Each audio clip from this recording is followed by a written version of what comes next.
بسم اللہ الرحمن الرحیم۔ السلام علیکم۔ امید ہے کہ آپ سب خیر و عافیت سے ہوں گے۔ آج ہم اسلامیات جماعت ششم کی درسی کتاب میں سے پہلے سبق کا آغاز کریں گے اور سبق کا نام ہے توحید۔ اس سبق میں ہم توحید کے معنی، مفہوم، توحید کی اہمیت، توحید کے تقاضے اور عملی زندگی میں اس عقیدے کے ہم پر کیا اثرات مرتب ہوتے ہیں، اس بارے میں پڑھیں گے۔ تو آئیے ہم سب سے پہلے توحید کے معنی مفہوم جانتے ہیں۔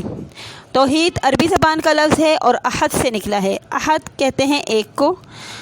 دین اسلام میں توحید سے مراد اللہ تعالیٰ کو ایک ماننا، یکتا جاننا، اس بات کو زبان سے اور سچے دل سے ماننا کہ اللہ تعالیٰ اپنی ذات میں یکتا، صفات میں لاثانی اور افعال میں بے مثال ہے۔ اللہ تعالیٰ پوری کائنات کے خالق و مالک ہے۔ نفع نقصان، زندگی موت دینے والا صرف اللہ تعالیٰ کی ذات ہے اور وہ اپنی ذات میں اکمل ہے، اپنی ذات میں کامل ہے، وہ تمام خامیوں اور عیبوں سے پاک ہے۔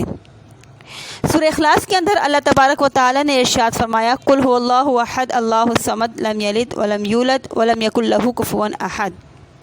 اس صورت کے اندر اللہ تبارک و تعالیٰ نے اپنی توحید کی انتہائی خوبصورت انداز میں تصویر کشی کی ہے اور فرمایا کہ کہہ دیجئے نبی، وہ اللہ ایک ہے، اللہ بے نیاز ہے، نہ تو وہ کسی کی اولاد ہے اور نہ اس کی کوئی اولاد ہے اور اس کا کوئی ہمسر نہیں۔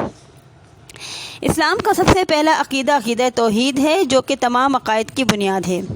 حضرت محمد صلی اللہ علیہ وسلم اور تمام انبیاء جو بھی اس دنیا میں آئے، ان سب نے یہی تعلیم دی کہ اللہ کے سوا کوئی عبادت کے لائق نہیں۔ جب مسلمان کلمہ طیبہ کا اقرار کرتا ہے تو وہ کلمے کے پہلے حصے میں اسی بات کا اقرار کرتا ہے کہ اللہ کے سوا کوئی عبادت کے لائق نہیں، وہ وحدہ لا شریک ہے۔ خود قرآن مجید میں ارشاد ربانی ہے، هو اللہ الذی لا الہ الا هو عالم الغیب والشہادہ هو الرحمن الرحیم۔ وہی اللہ ہے کہ جس کے سوا کوئی معبود نہیں، غیب اور حاضر کو جاننے والا وہ رحمان اور رحیم ہے۔ اگر آپ کائنات پہ نظر دوڑائیں تو ہر شے میں اللہ تعالیٰ کی وحدانیت کی واضح دلیل موجود ہے۔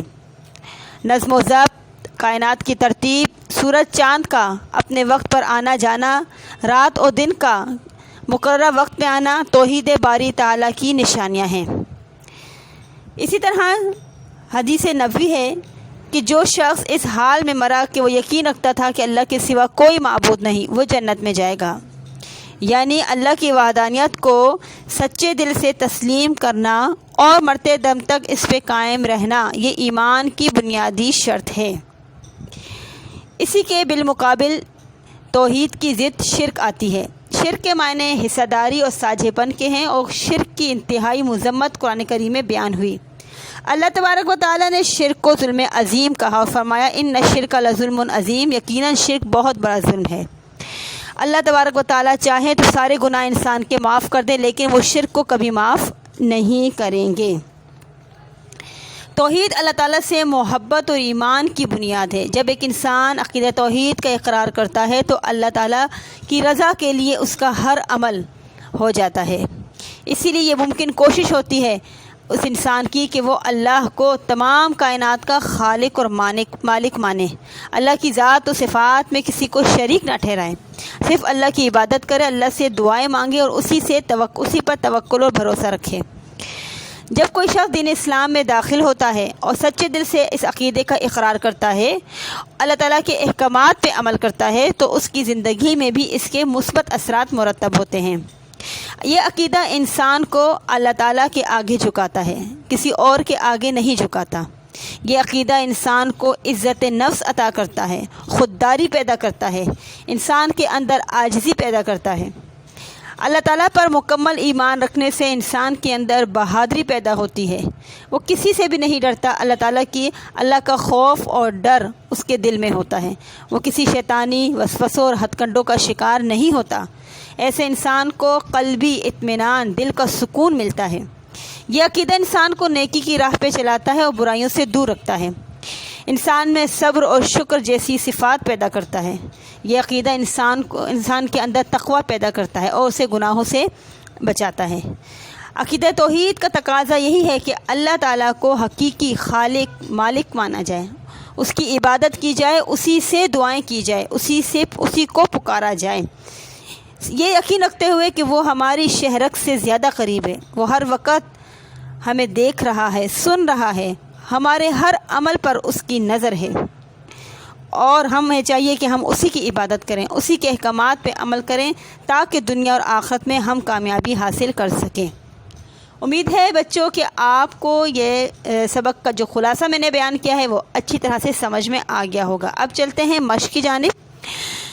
پہلا سوال ہے، مناسب ترین جواب پر درست نشان لگائیں۔ دین اسلام میں تمام عقائد کی بنیاد ہے۔ صحیح جواب ہے توحید پر۔ نمبر 2، لفظ توحید کا معنی ہے۔ صحیح جواب ایک ماننا۔ نمبر 3، توحید کی ضد ہے۔ صحیح جواب شرک۔ نمبر 4، عقیدہ توحید کی تعلیم دی۔ صحیح جواب تمام انبیاء کرام نے۔ نمبر 5، عقیدہ توحید کا واضح ذکر آیا ہے۔ صحیح جواب ہے سورہ اخلاص۔ سوال نمبر 2 ہے، مناسب لفظ لگا کے خالی جگہ پر کریں۔ پہلے جملے میں جو خالی جگہ ہے اس میں آئے گا کہ اللہ کے سوا کوئی عبادت کے لائق نہیں۔ نمبر 2، اللہ تعالی ہماری شہرت سے زیادہ قریب ہے۔ نمبر 3، حدیث کے مطابق عقیدہ توحید پر ایمان لانے والا شخص جنت میں جائے گا۔ نمبر 4، دنیا اور آخرت کی کامیابی عقیدہ توحید پر ہے۔ نمبر 5، اللہ تعالیٰ قیامت کے دن مشرک کو معاف نہیں کرے گا۔ سوال نمبر 3، آپ نے مختصر جواب دینے ہیں۔ پہلا سوال ہے، عقیدہ توحید کا مفہوم لکھیں۔ یعنی عقیدہ توحید کا کیا مفہوم ہے، مختصر لکھنا ہے۔ 3 سے 5 جملوں پر مشتمل یہ جواب ہونا چاہیے۔ کتاب کے اندر موجود ہے، آپ دیکھ سکتے ہیں شروع میں، ٹھیک ہے۔ سوال نمبر 2 ہے، عقیدہ توحید کے بارے میں قرآن مجید کی کوئی سی بھی آیت ترجمے کے ساتھ آپ نے لکھنی ہے۔ سورہ اخلاص آپ کو یاد ہے اور آسان بھی ہے، تو آپ سورہ اخلاص لکھ لیں اور ساتھ ہی میں اس کا ترجمہ لکھ لیں، ٹھیک ہے، کیونکہ سورہ اخلاص میں مکمل اللہ تبارک و تعالیٰ نے اپنی توحید کا ذکر کیا ہے۔ اگر سورہ اخلاص نہیں تو پھر اس کے علاوہ چیپٹر میں شروع میں ایک آیت بیان کی گئی ہے، هو اللہ الذی لا الہ الا هو عالم الغیب والشہادہ هو الرحمن الرحیم، یہ آیت اور ساتھ میں اس کا ترجمہ، یہ بھی آپ اس کے جواب میں لکھ سکتے ہیں۔ اگلے صفحے پہ ہم آتے ہیں، اگلے سوال پر۔ تیسرا سوال ہے ہمارا کہ کائنات میں سے وجود باری تعالیٰ کی کوئی سی 4 نشانیاں لکھیں، ٹھیک ہے۔ آپ اپنے ارد گرد نظر دوڑائیں، بہت سی نشانیاں اللہ تبارک و تعالیٰ نے جو ہے بنائی ہیں۔ اللہ تعالیٰ کی بہت سی نشانیاں ہیں، یہ سورج، چاند، پہاڑ، درخت، سمندر، یہ تمام اللہ کی نشانیاں ہیں، اور اس پہ بھی آپ کو لکھ سکتی ہیں، کوئی بھی آپ نے اپنی مرضی سے 4 لکھنی ہے، ٹھیک ہے، پوائنٹ بنا کے لکھ دیں۔ اگلا سوال ہے، شرک کسے کہتے ہیں؟ مختصراً لکھنا ہے۔ شرک کے معنی لغوی لکھنا ہے، اور شرک کے معنی حصہ داری کے ہیں، سانجھے پن کے ہیں۔ اصطلاح میں اس سے مراد، دین اسلام میں اس سے مراد اللہ کی عبادت میں اس کو شریک ٹھہرانا، کسی کو بھی یہ شرک کہلاتا ہے۔ اگلا سوال ہے، شرک کی مذمت کے بارے میں آپ نے لکھنا ہے، کوئی بھی آیت لکھنی ہے ترجمے کے ساتھ، ٹھیک ہے۔ ان الشرک لظلم عظیم، بے شک شرک بہت بڑا گناہ ہے، یہ آیت لکھ لیں، اس کا ترجمہ لکھ لیں۔ سوال نمبر 4 ہے، درج ذیل سوالات کے تفصیلی جواب تحریر کریں۔ نمبر 1، عقیدہ توحید کی اہمیت قرآن و حدیث کی روشنی میں بیان کریں۔ کتاب کے اندر یہ موجود ہے، آپ کتاب سے دیکھ لیں۔ سوال نمبر 2 ہے، عقیدہ توحید کے تقاضے لکھیں۔ سوال نمبر 3 ہے، عقیدہ توحید کے اثرات تحریر کریں۔ ان تینوں کے جواب چیپٹر کے اندر موجود ہیں۔ آپ نے تفصیلی جواب لکھنا ہے جو کہ کاپی کے ایک صفحے پر مشتمل ہونا چاہیے۔ اس کے علاوہ آپ نے اس پورے چیپٹر کی ریڈنگ کرنی ہے، اس کو پڑھنا ہے، اس کے بعد آپ نے اس کی مشق کو حل کرنا ہے۔ امید ہے کہ آپ کو یہ چیپٹر بھی سمجھ میں آ گیا ہوگا، اور جو مشق حل کروائی ہے میں نے اس کی بھی سمجھ میں آ گئی ہوگی۔ آپ نے ہوم ورک جو آپ کو دیا جا رہا ہے، کام لکھنے کا جو دیا جا رہا ہے، مشق حل کرنے کا، وہ آپ نے کاپی میں لازماً کرنا ہے۔